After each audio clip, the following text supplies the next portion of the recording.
संसार में स्तुति गाई और स्तुति गाने के बाद एक विशेष बात होती है, जब भाई के पुत्र होता है तो बहन आती है, ननद। तो राम जी की बुआ जी आई तो ननद की इच्छा होती है कि मुझे कुछ ना कुछ मिल जाए, मुझे कुछ ना कुछ मिल जाए।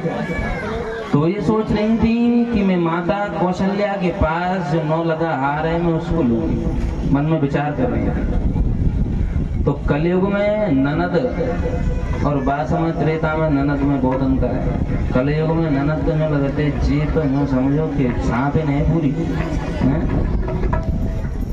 बासमय में सम्मान था। आज न, आज एक भाई था, एक बात याद आ गई। एक भाई था, उसकी एक बहन थी, उसके यहाँ पर अकाल पड़ गया, बहन के यहाँ पर। तो उस समय फोन सुविधा थी नहीं, तो बहन ने पत्री भेजी कि भैया मेरे यहाँ पर अकाल पड़ गया, मैं बड़ी दुखी हूँ। अब भैया ने सोचा कि मैं अगर अपनी पत्नी से कहता हूँ तो ये जाने नहीं देगी। उसने कहा कि हमारी बहन के यहाँ अकाल पड़ गया है, कुछ उसको सहायता कराएं। मैंने की त्याई बहन राजा को बती पे तो हमेशा ही भूखने मत हैं, और अकाल पड़ गया तो पड़ जाने दो, तुम पे का सबन को ठेका है? और तुम बिल्कुल बावरे रहे, तुम बिल्कुल त्यां बुद्धि हती ना, अपने मोड़ी मोड़न ने तुम जहर दे दे। बेचारा पति चुपचाप चला गया। उसने सोचा अब क्या करूं, तो पति ने दूसरे दिन आकर कहा कि तुम्हें पता है तुम्हारे मायके से चिट्ठी आई है। कि कैसी? कि तुम्हारे मायके में आग लग गई है, तो कछू ना बजो से कछू भर तुम्हारे मायके में। अब तो बिन्ने की अब तुम जल्दी करो, गाड़ी तैयार करो, बैलगाड़ी में तो कछु नाच भर, कछु कुच्चा को रुपया, कछु खुल्ला, कछु दुबका।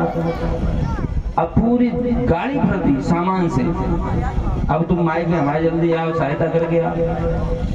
अब उसने सोचा कल ये अपनी बहन की कह रहे थे कि ऐसा ना हो कि झूठ बोल के अपनी बहन के यहाँ ले जा रहे हैं। बहने कही अपने छोराते लला, तू एक काम कर, तू अपने बाबा के संग जा और तू अपने बाबा के संग जी देख तो जाइए कि जी बाबा जी इतना सारा धन कहाँ ले यार। तो वो छोरा बैठा। अब पतिदेव काय के लिए मायके जाते, वो तो सीधे गए बहन के यहाँ, जितना धन था सब गाड़ी पूरी खाली वहां कराए। अब कराए तो वहां से वापस आए।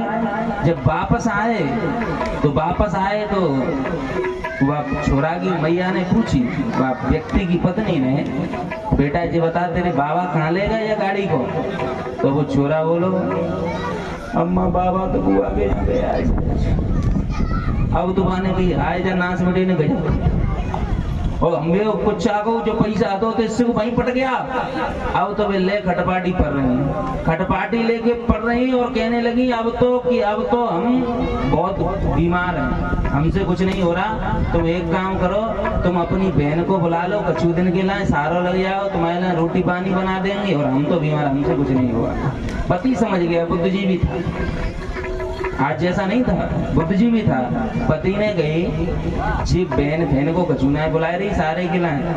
जी बहन से स्त्री का स्वभाव होता है वो बिना खाए रह जाएगी पर बिना कहे नहीं रहेगी। ये बहन को कचू ना कचू सुनावेगी जरूर। तो पति ने कहा ठीक है मैं लेके आता हूँ। अब वे तो वहां लेटी थी, बढ़िया रजाई ओढ़ के खटपाटी लेके सो गई। अब बिन्ने अपनी रजाई में खटपाटी में बढ़िया एक मोगरी धर ली। मोगरी दल्ले की जैसे इनकी बहन आवेगी, बाकी माथे में ऐसी जोर की दूंगी कि बाकी गोविंदाय नमो नमः है, अम्मी छाती चढ़ाई जाए। मन में सोच अब पतिदेव चालाक थे तो बहन के यहाँ नहीं गए, अपनी ससुराल पहुंचे और अपनी सास से कही कि चलो कि क्या है कि तुम्हारी मोड़ी गरी गाल धरी है, ना पतो कब मच जाए, देखना हो तो देख ले, बाने तुम बुलाई हो, कुछ बात देख ली, कुछ 2-4 बात अपनी मन की कर ली। अब तो वो अपनी अम्मा लेके सास को, पत्नी की अम्मा को लेके सास को लेके आ गया और लेके आया और कहा अपनी पत्नी से कि तुमने कही सो हम ले आए। तो बाने नाए देखी कि अम्मा है कि ननद है, कछुना देखी तो जैसी भी की आए हमारी ललो को कहा है। तो बाने समझी कि ननद आ गई तो मोगरी लगी सो अम्मा के धन को, तो अम्मा गोविंदा है नमो नमः। अब बाने बैठ गए कहीं अपने पति से क्या कहती है कि देख जनी की फेरी अरे देख जनी की फेरी बेना तेरी है कि मेरी। देख तू देखे जरूर आया पर धने में धने तेरी बहन खाए ना सकत। मुंह पे गारंटी तेरी बहन ने खाए तो नहीं पा, तू भले ही दे आया फिर भी नहीं खा पाएगा। पति ने कहा ठीक है। तो पति क्या कहता है कि देख मद की फेरी अम्मा तेरी है कि मेरी। तो देख तो सही पहले खड़ी होके कि अम्मा तेरी है कि मेरी। अब देख के बिन्ने मूड पड़ रहा आज तो खड़ी बता भाई अम्मा ले।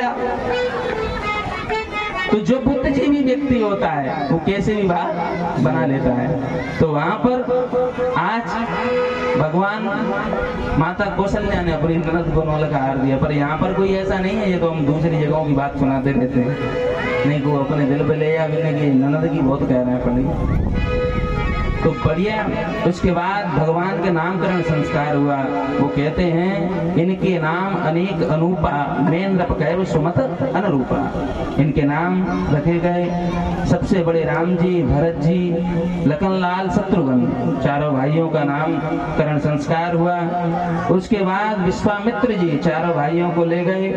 ले जाने के बाद आज ताड़का का उद्धार किया, मारीच का उद्धार किया और विश्वामित्र जी के साथ चारों भैया आज पहुंच गए जनकपुरी में, जहां स्वयंवर हो रहा है, धनुष टूट रहा है। जनकपुरी में जब पहुंचे तो वहां देश देश के भूप आए और किसी से वो धनुष उठता भी नहीं है। प्रत्यंचा चढ़ाने की बात को छोड़ो, वो धनुष उठता भी नहीं है। महाराज जनक कहते हैं क्या किसी को इतना बल नहीं किसी में कि जो इस धनुष को उठा सके? क्या मेरी पुत्री इस जीवन में कंवारी रहेगी? और मैंने ये प्रण क्यों किया? मैं बड़ा अभागा पिता हूँ कि मैंने ये प्रण किया कि जो इस जीर्ण धनुष को प्रत्यंचा चढ़ाएगा मैं अपनी पुत्री का विवाह उसके साथ करूंगा। वो कहते हैं बड़े दुखी होते हैं। लक्ष्मण जी वहां बैठे, लक्ष्मण जी से रहा नहीं गया। लक्ष्मण जी एकदम क्रोध में खड़े हो गए और कहा महाराज जनक अपनी वाणी को विराम दें। जहां रघुनंदन श्री राम बैठे हो वहां पर तुम्हें ऐसे कट शब्द नहीं कहना चाहिए। महाराज जनक कहते हैं मेरा किसी के हृदय को ठेस पहुंचाना नहीं था, पर किसी ने कहा कि राम जी तब तक खड़े क्यों ना हुए, जनक इतने कठोर शब्द बोलते रहे। तो वहां कहते हैं कि जब उस समय जब धनुष उठ रहा था तब राहु काल चल रहा था। तो गुरुजी ने, विश्वामित्र जी ने ये कहा था कि जब तक ये राहु काल चले तब तक इस धनुष के पास मत जाना। और जब राहु काल समाप्त हुआ और गुरुजी ने आदेश दिया और राम जी से क्या कहा, उठो राम भन जाओ भव चापा,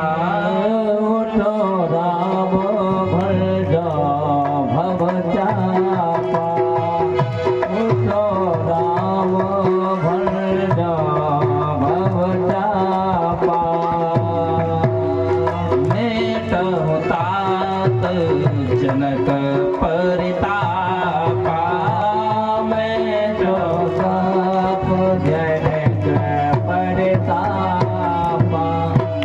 राम जी को आदेश दिया, राम जी गए, राम जी ने उसको प्रणाम किया और धनुष को बाएं हाथ से उठाया और उठाते ही जैसे प्रत्यंचा चढ़ाई, प्रत्यंचा चढ़ाने का प्रयास किया, इतने में वो जीर्ण धनुष के दो टुकड़े हो गए। एकदम जयघोष होने लगा, बोली राजा रामचंद्र भगवान की जय, जय जय श्री राम। अब तो जानकी जी प्रसन्न होकर राम जी के गले में वरमाला डालने के लिए आए। और जब डालने के लिए आए तो वहां राम जी सीधे खड़े हो गए, हास्य प्रयास होने लगा। तो राम जी की हास्य प्रयास की वजह से आज लोग अनर्थ कर रहे हैं। आज अनर्थ समझ रहे? आज तुमने देखो दूल्हा जब जयमाला पे आवत हो ना तो दूल्हा के जो सहपाठी होंगे बस दूल्हा उछले था, मन तो जब बटेश्वर के मेला में ले जा रहे हैं, उठा लेंगे, ऊंचो और ऊंचो कर देंगे। और बस बच्ची की जो सखियां होती हैं वो उसको उठाएंगे। घोर कलयुग है, राम जी ने ऐसे उठाया था। और फिर परमात्मा की होड़ करते हो। भोले बाबा ने जहर पियो कालकूट निकलो बामे समुद्र में सब सारो, तुम 2 तोले पी के देखे नहीं? भगवान कृष्ण ने 16,108 विवाह किए, तुम 4 विवाह करके देखे, दम निकल जाए। और करते हैं हम उनकी, कभी नहीं करना चाहिए। तो राम जी को जब जानकी जी माल्यार्पण करने के लिए आई तो वो पहुंचती नहीं है, तो सभी सखियां अनुनय विनय करती हैं। क्या कहती हैं? झुक जइयो तनिक रघुवीर, नदी मोरी छोटी सी। झुक जइयो तनिक रघुवीर, नदी मोरी छोटी सी। झुक जइयो तनिक रघुवीर, नदी मोरी छोटी सी। झुक जइयो तनिक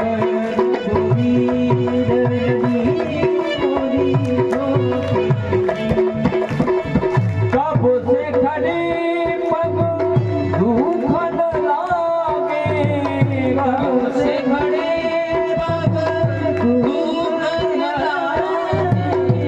दुखन लागे पग दुखन लागे, दुखन लागे दुखन लागे। तुम बड़े हो बेपीर, नदी मोरी छोटी सी। झुक जइयो तनिक रघुवीर, नदी मोरी छोटी सी। झुक जइयो तनिक रघुवीर, नदी मोरी छोटी सी। तुम ऊंचे कर पहुंचत नैया, तुम ऊंचे पहुंचत नैया। तुम ऊंचे कर पहुंचत नैया। अब तो दया करो रघुवीर, नदी मोरी छोटी सी। झुक जइयो तनिक रघुवीर, नदी मोरी छोटी सी। झुक जइयो तनिक रघुवीर, नदी मोरी छोटी सी। छोटे छोटे हाथ सुता के, छोटे छोटे हाथ सुता के, हाथ सुता के, हाथ सुता के, हाथ सुता के, हाथ सुता के। हमको दया करो रघुवीर, नदी मोरी छोटी सी। झुक जइयो तनिक रघुवीर, नदी मोरी छोटी सी। झुक जइयो तनिक रघुवीर, नदी मोरी छोटी सी। सखी सहेली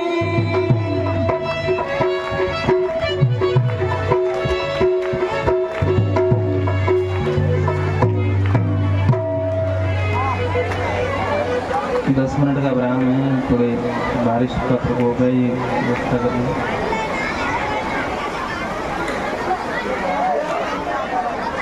आगे को आ जाइए, थोड़े थोड़े आगे आ जाओ, आगे आ जाओ, जहाँ तक ये त्रिपाल डली हुई है वहाँ तक आगे आ जाओ।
जो वर्षा लगा के 27 होना 27 के बाद नमस्कार ने